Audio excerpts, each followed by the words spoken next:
Bab 289, Victoria Clarke marah.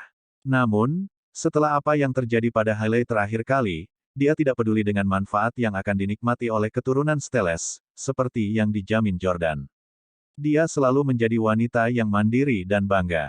Wanita seperti dia tidak akan goyah bahkan mereka ditawari manfaat dan kondisi hidup yang lebih baik oleh orang lain karena mereka merasa bahwa kehidupan yang mereka jalani adalah yang terbaik. Dia segera menyetujui permintaan Jordan, terutama karena dia baru saja mengetahui tentang Brett dan Hailey. Dia merasa telah benar-benar mengecewakan Jordan. Lauren menambahkan, saya mendengar saudara Anda menyebutkan sebelumnya bahwa anak-anak Steles harus diserahkan kepada keluarga Anda untuk dibesarkan. Petik 2. Jika hasil tes paternitas membuktikan bahwa Chloe benar-benar putri Anda, saya berharap anak itu akan terus dibesarkan oleh saya secara pribadi. Tolong jangan mengirim seseorang untuk membawanya pergi. Petik 2. Jordan mengangguk dan berkata, ya, saya dapat meyakinkan Anda tentang itu. Jika Anda telah melahirkan seorang putra, saya khawatir saya tidak dapat benar-benar mengambil keputusan karena kakek memiliki rencana sendiri untuk pertumbuhan putranya. Persyaratan untuk anak perempuan tidak terlalu ketat. Oke, setelah keduanya selesai mengatakan itu, mereka tetap diam, dan mereka masih canggung satu sama lain sekarang. Setelah hening sejenak, Lauren tiba-tiba bertanya, bagaimana keadaan antara kamu dan Victoria? Jordan tersenyum dan berkata, kami baik-baik saja. Saya melamarnya, dan dia mengatakan ya. Jika Hailey tidak melahirkan dan menyebabkan begitu banyak peristiwa berikutnya, kita seharusnya sudah menikah sekarang. Petik 2. Oh, Lauren tampak agak tenang, dan dia memaksakan diri untuk tersenyum. Kamu sudah bersama Chloe sepanjang hari, dan aku belum pernah melihatmu berbicara dengannya di telepon. Kalian sedang dalam masa bulan madu hubungan kalian sekarang. Anda harus berbicara satu sama lain di telepon setiap hari. Petik 2. Aku akan meninggalkanmu sendirian dan pergi beristirahat sekarang. Kamu pergi mengobrol dengan pacarmu. Petik 2. Jordan tidak berharap Lauren mengambil inisiatif untuk mengucapkan kata-kata itu. Oh, baiklah, sampai jumpa besok. Setelah Lauren pergi, Jordan berdiri di tengah halaman dan menatap langit malam kota. Kepingan salju terus terbang ke bawah dan mendarat di wajah Jordan, tapi dia tidak merasa kedinginan sama sekali. Yah, dia jelas telah menyewa seluruh pulau dan berlutut untuk melamar Victoria. Itu seharusnya menjadi periode termanis dari hubungan mereka, tetapi Jordan telah berpisah dari Victoria untuk waktu yang lama belakangan ini. Bukan saja mereka tidak bisa bertemu satu sama lain, tapi Jordan juga bahkan menghentikan rutinitas sehari-harinya berbicara dengan Victoria di telepon dan berkomunikasi melalui pesan teks. Jordan mengalami masa sulit sebelum dia melihat Lauren. Sekarang setelah dia akhirnya mengetahui kebenaran, Jordan tidak lagi harus merasa melankolis lagi. Tetapi bagaimana saya harus memberitahu Victoria bahwa saya tiba-tiba memiliki seorang putri berusia 3 tahun sekarang? Jordan merasa bahwa Victoria pasti akan keberatan jika dia memberitahunya tentang hal itu. Tetapi hal terpenting antara pasangan yang sudah menikah adalah kejujuran. Kita seharusnya tidak menyembunyikan apapun dari satu sama lain. Victoria begitu jujur padaku. Dia bersedia memberitahuku tentang masa lalunya dan fakta bahwa dia dulunya adalah simpanan Russell. Mengapa saya harus menyembunyikannya darinya? Setelah mengambil keputusan, Jordan menelepon Victoria. Halo. Telepon berdering beberapa kali, dan Victoria akhirnya menjawab. Sama seperti terakhir kali, suara Victoria masih lemah dan lembut. Mungkinkah dia baru saja bangun kali ini? Petik 1. Jordan tidak peduli dengan detailnya dan malah bertanya, sayang, di mana kamu sekarang? Victoria menjawab dengan lembut, Houston. Jordan tertawa dan berkata, haha, kamu pergi menemui Russell di Houston. Bagaimana hasilnya? Apakah Russell tua yang berkabut itu memeluk pahamu dan memohon padamu saat kamu menolaknya? Victoria menemukan bahwa Jordan tampaknya dalam suasana hati yang jauh lebih baik daripada sebelumnya. Dia bertanya, apakah kamu dalam suasana hati yang lebih baik sekarang? Sebelumnya, Jordan akan terlihat seperti diambang putus asa setiap kali mereka berbicara di telepon. Jordan berkata, maaf, Victoria. Aku belum menunjukkan perhatian yang cukup padamu akhir-akhir ini. Saya baru saja melalui terlalu banyak baru-baru ini. Petik 2. Victoria, karena kamu tunanganku, ada satu hal yang harus aku akui padamu. Saya bertemu kembali dengan putri saya yang berusia 3 tahun hari ini. Ketika Victoria mendengar ini, dia hanya sedikit lebih tertarik, tetapi jawabannya masih terpotong seperti sebelumnya. Berusia 3 tahun. Yah, itu cerita yang panjang. 4 tahun yang lalu, saya sedang berlatih di medan perang ketika saudara laki-laki saya mengirim seorang wanita kepada saya. Kami tidur bersama, dan saya mengetahui hari ini bahwa dia hamil anak saya dan melahirkannya, jelas Jordan. Victoria menyetujui, oh, sama sekali tidak seperti Victoria untuk menyetujui begitu saja setelah mendengar Jordan menyebutkan masalah yang begitu penting. Victoria selalu sangat antusias terhadapnya. Jordan segera menyadari bahwa Victoria pasti marah. Jordan bertanya, sayang, apakah kamu kesal? Saya tahu bahwa tidak ada yang akan dapat menerima berita seperti itu. Petik 2. Kita tidak perlu membesarkan putriku. Ibunya adalah wanita yang sangat mandiri dari DC yang bisa membesarkan anak secara mandiri. Aku berjanji dia tidak akan mempengaruhi hidup kita. Petik 2. Mendengar penjelasan Jordan, Victoria tidak menjawab dan malah bertanya, Jordan, bisakah kamu datang ke Houston? Ada sesuatu yang ingin kukatakan kepadamu. Petik 2. Jordan buru-buru berkata, Victoria, aku juga ingin mengatakan sesuatu padamu. Aku punya begitu banyak untuk memberitahu Anda. Kamu bahkan tidak tahu apa yang telah aku alami akhir-akhir ini. Petik 2. Adikku memang brengsek. Dia menculik seorang wanita dan memberikannya kepadaku sebagai hadiah. Apakah Anda tahu apa yang menyebabkannya? Petik 2. Kakaknya merayu Hailey dan memberinya $150 juta untuk membela saudara perempuannya. Petik 2. Putri Hailey adalah ayah dari wanita yang saya cemarkan. Ya Tuhan, aku akan kehilangan akal. Namun, Victoria tetap dingin dan acuh tak acuh bahkan setelah mendengar cerita Jordan.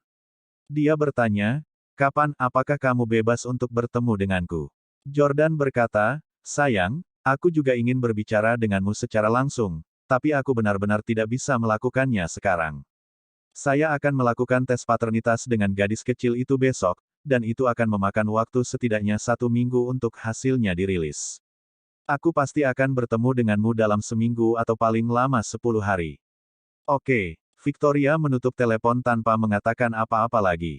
Victoria belum pernah menutup telepon di Jordan tanpa mengucapkan sepatah kata pun sebelumnya. Dia marah.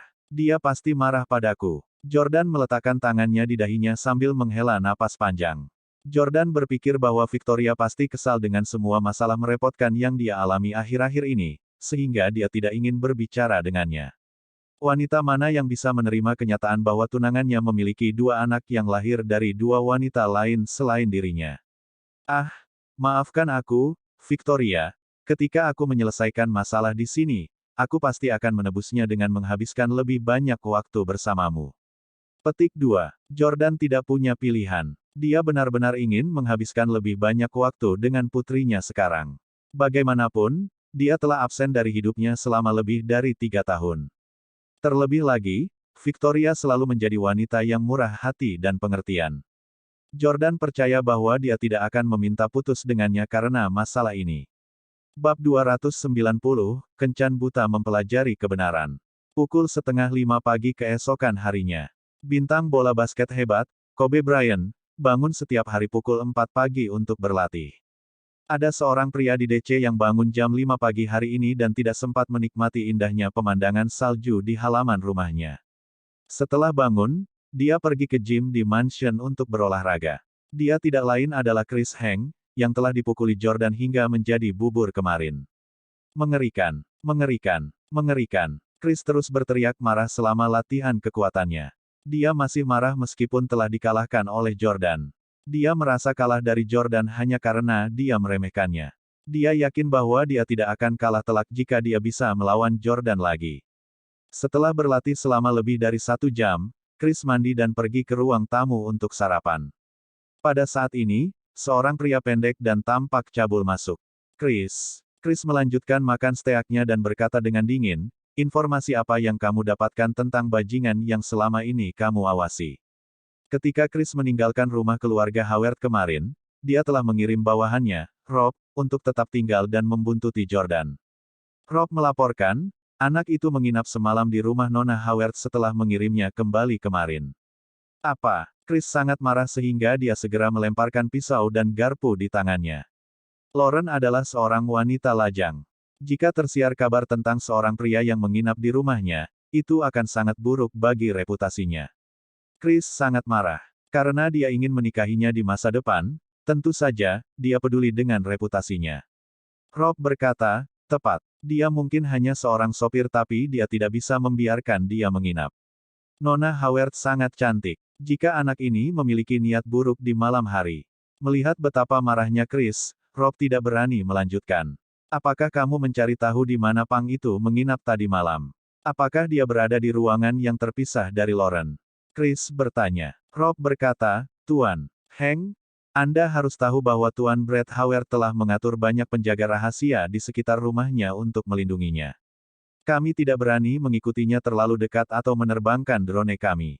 Namun, saya ragu Nona Howard akan membungkuk begitu rendah untuk berhubungan dengan sopir, mengingat betapa elegan dan menyendirinya dia. Petik 2. Chris mengangguk, penuh keyakinan pada karakter dan moral Lauren. Dia belum pernah melihat Lauren terlibat dalam skandal atau hubungan dengan siapapun selama bertahun-tahun. Dia selalu sendirian. Itu juga alasan mengapa Chris menyukainya. Siapa yang tidak menyukai wanita yang murni dan jujur? Terus awasi dia. Begitu bajingan itu meninggalkan rumah Lauren, segera beritahu aku. Petik 2. Chris berkata dengan kejam. Dia sudah memutuskan untuk membalas dendam pada Jordan hari ini. Dia mungkin tidak bisa melawan Jordan sendirian, tetapi ini adalah wilayahnya, dan dia tidak akan pernah membiarkan dirinya diganggu oleh pria yang belum pernah dia dengar. 3 jam kemudian, Rob tiba-tiba datang untuk melaporkan, Tuan Chris, bajingan itu telah meninggalkan rumah Lauren. Chris sedang membaca buku. Mendengar kata-kata Rob, dia langsung menutup buku dan berkata, bagus sekali, anjing ini akhirnya keluar.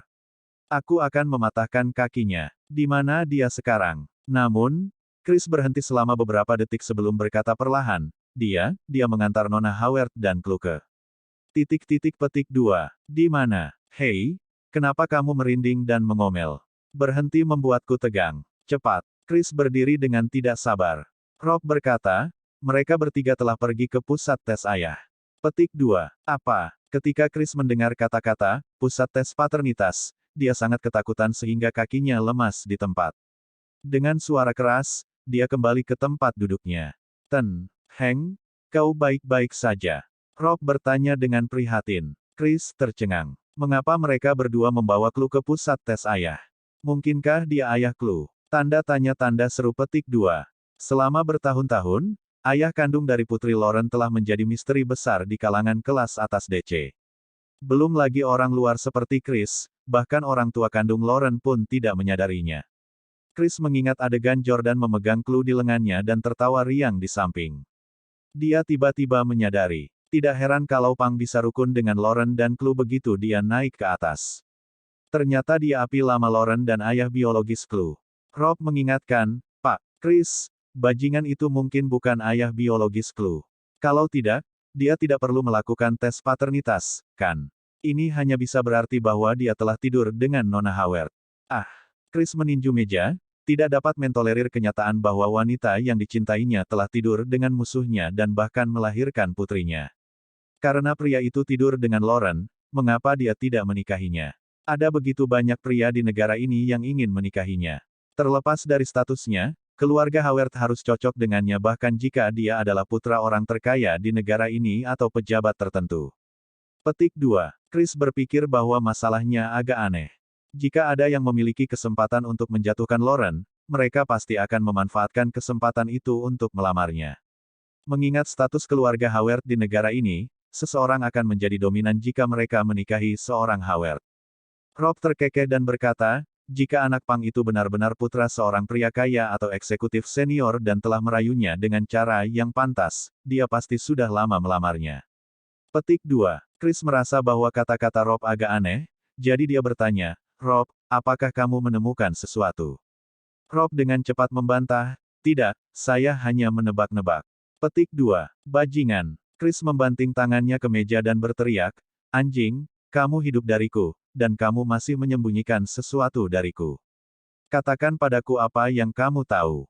Petik 2. Rob telah menjadi bawahan Chris selama bertahun-tahun, jadi tidak mungkin dia bisa menyembunyikan apapun dari Chris. Rob tahu bahwa Chris sangat marah, jadi dia tidak berani menyembunyikannya lebih jauh darinya. Chris, jika aku memberitahumu ini, kamu tidak boleh mengatakan bahwa akulah yang memberitahumu, atau aku akan mati. Teruslah mengoceh omong kosong, dan aku akan membunuhmu sekarang, bentak Chris. Dia sudah lama kehabisan kesabaran. Ya, ya, aku akan memberitahumu sekarang. Rob tidak berani melanjutkan omong kosong dan berkata, tahun lalu, saya tidak sengaja mendengar bahwa Tuan Brett tiba-tiba minum terlalu banyak dan bahkan berkelahi dengan seseorang. Petik 2. Hari itu, dia mabuk dan mengatakan bahwa saudara perempuannya telah dicemarkan oleh seorang bajingan yang sangat ingin dia singkirkan.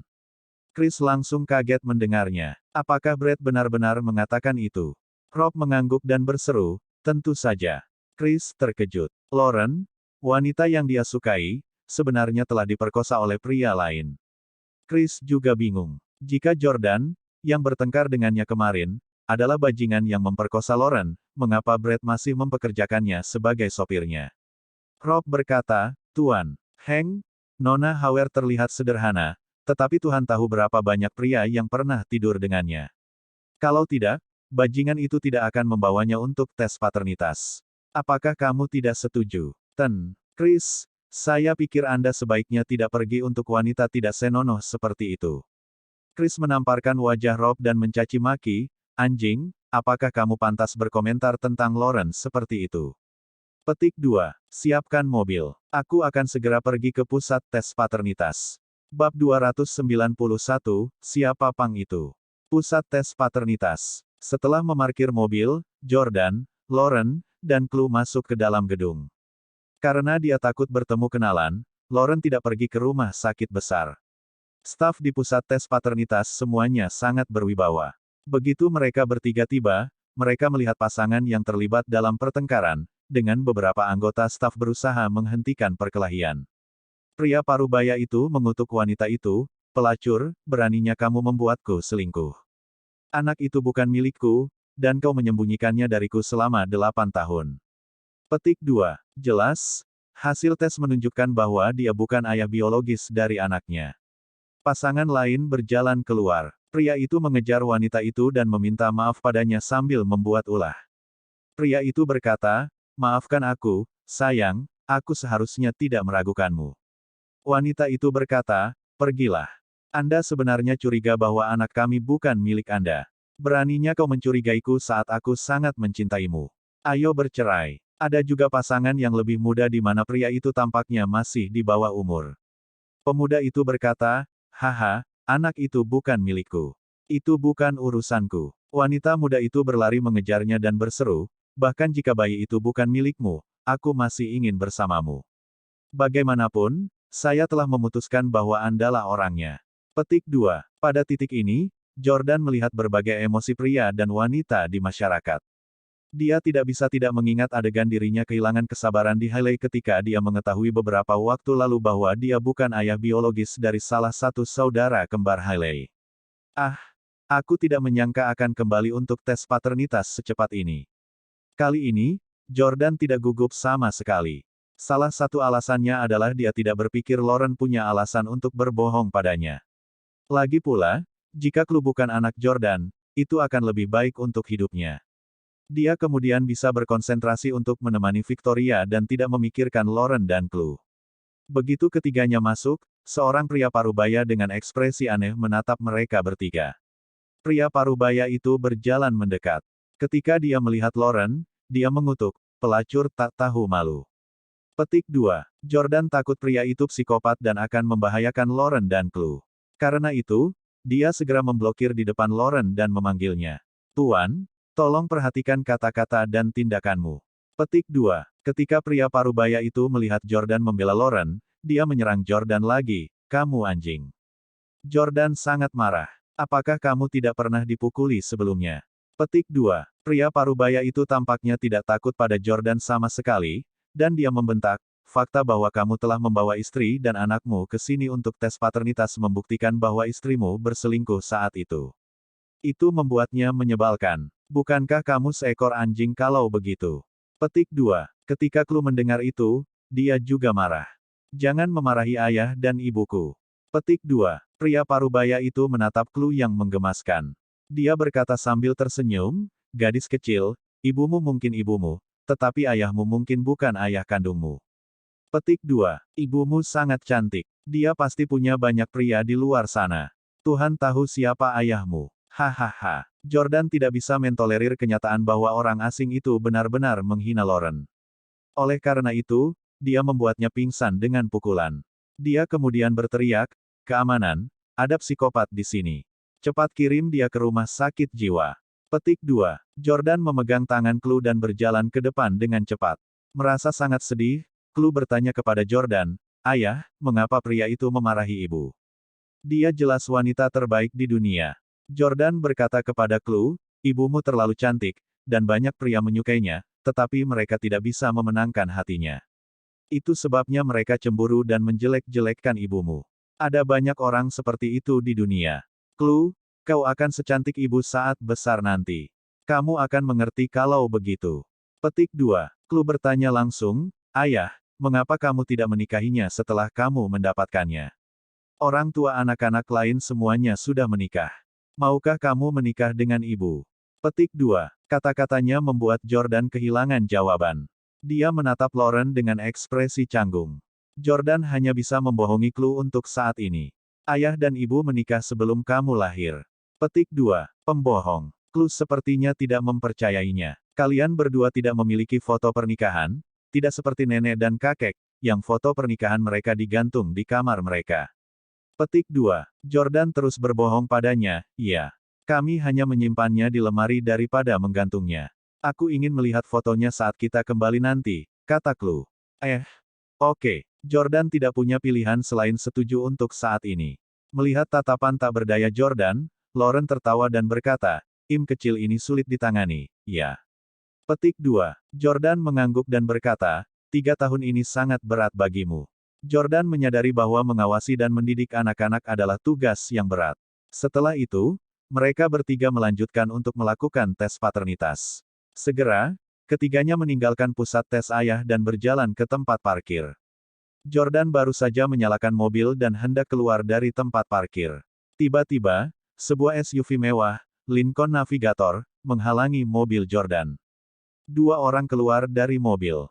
Pengemudinya adalah Rob yang cabul, dan penumpangnya adalah Chris. Chris melangkah keluar dari mobil, mendekati Jeep merah Lauren, dan menunjuk Jordan, yang duduk di kursi pengemudi. Keluar. Kamu harus memiliki keinginan kematian. Jordan juga tidak senang melihat Chris lagi. Beraninya orang ini begitu tidak sopan. Aku belum cukup memukulnya. Petik 1. Melihat Jordan telah keluar dari mobil, Lauren buru-buru turun dari kursi belakang dan berjalan mendekat. Chris, apa yang kamu lakukan? Chris memandang mereka berdua dan berkata dengan marah, apa yang saya lakukan? Aku bertanya apa yang kamu lakukan. Untuk apa kamu membawa Clue ke sini? Lauren sangat lembut saat menghadapi Jordan, tapi dia agak mendominasi terhadap Chris. Bukan urusanmu di mana aku membawa putriku. Hak apa yang Anda miliki untuk menanyai saya? Petik 2. Chris sangat marah. Semua orang di lingkaran pertemanannya tahu bahwa dia ingin Lauren menikah dengannya. Jika teman-temannya mengetahui masalah ini hari ini, mereka akan mengejek Chris. Chris berteriak dengan marah, kamu adalah tunanganku. Tentu saja, itu urusanku. Apakah anak pang kecil ini ayah Clue?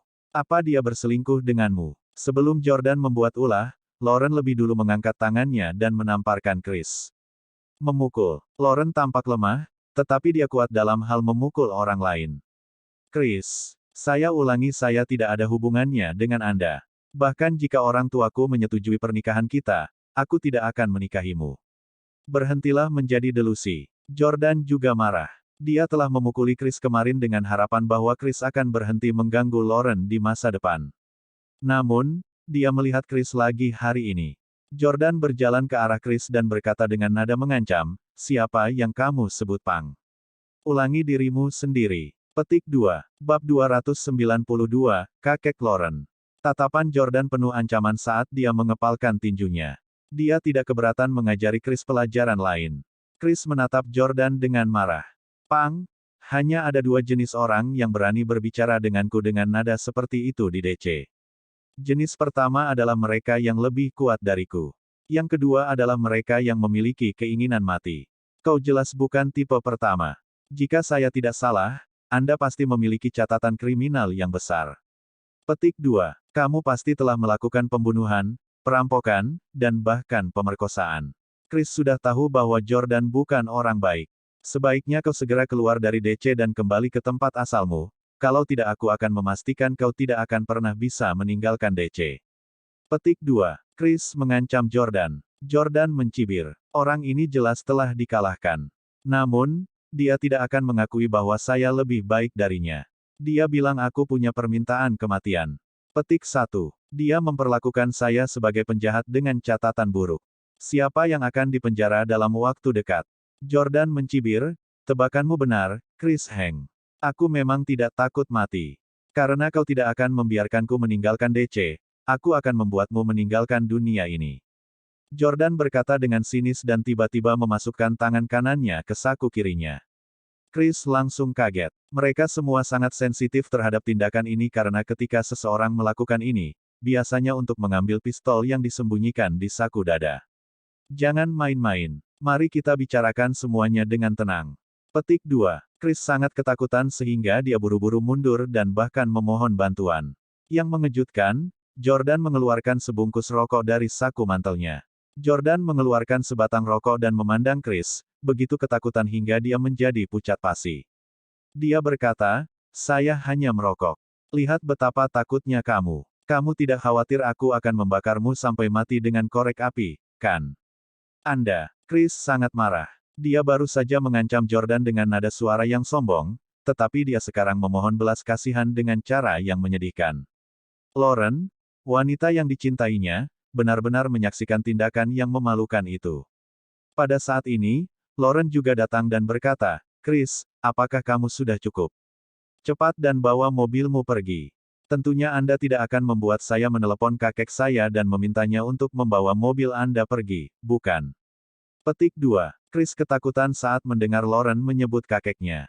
Apa yang disebut aliansi pernikahan yang dibangun berdasarkan kepentingan bermanfaat bagi kedua belah pihak dan tidak hanya bagi keluarga Howard. The Hanks jelas ingin menyedot ke Howard. Chris selalu menghormati dan menghormati kakek Lauren. Kecantikan Lauren bukan satu-satunya alasan dia memujanya. Dia juga ingin mendapatkan bantuan dari kakek Lauren. Oke, ayo pergi. Setelah mengatakan itu kepada Rob, mereka dengan cepat pergi dengan Lincoln SUV. Lauren berkata kepada Jordan, biarkan aku mengemudi.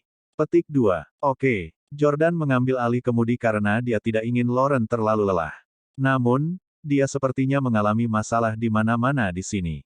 Oleh karena itu, akan lebih baik membiarkan Lauren mengemudi, yang akan menghemat banyak masalah. Clue dibawa pergi oleh pelayan Lauren segera setelah mereka kembali ke rumah.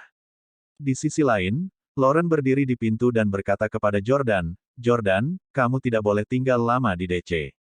Saya sangat mengenal Chris Heng. Dia sangat pendendam. Kamu memukulinya kemarin dan membuatnya sangat malu. Dia bahkan melihat kami pergi ke pusat tes ayah bersama hari ini. Dia pasti tidak akan melepaskanmu. Mengapa kamu tidak meninggalkan DC dan kembali menemani pacarmu untuk saat ini? Datang lagi setelah hasilnya keluar. Petik 2. Jordan dengan panik berkata, bagaimana bisa? Aku berjanji pada Clue aku akan bermain ski dengannya besok. Bagaimana saya bisa melanggar janji pertama saya kepada putri saya? Petik 2. Nona Howard, saya akan segera menikahi pacar saya, dan kemudian kami akan pergi berbulan madu. Aku mungkin tidak punya waktu untuk datang dan menemani Clue. Petik 2. Jadi, saya harus tinggal di DC minggu ini dan menemani putri saya 24 jam sehari. Jordan hampir absen dalam 3 tahun terakhir ini. Bagaimana mungkin dia bisa menyia-nyiakan 1 minggunya yang berharga hanya untuk Chris? Baiklah kalau begitu. Lauren tidak mengatakan apa-apa lagi. Kehadirannya akan membuat rumah Lauren terasa sedikit lebih hidup, dan lebih bahagia.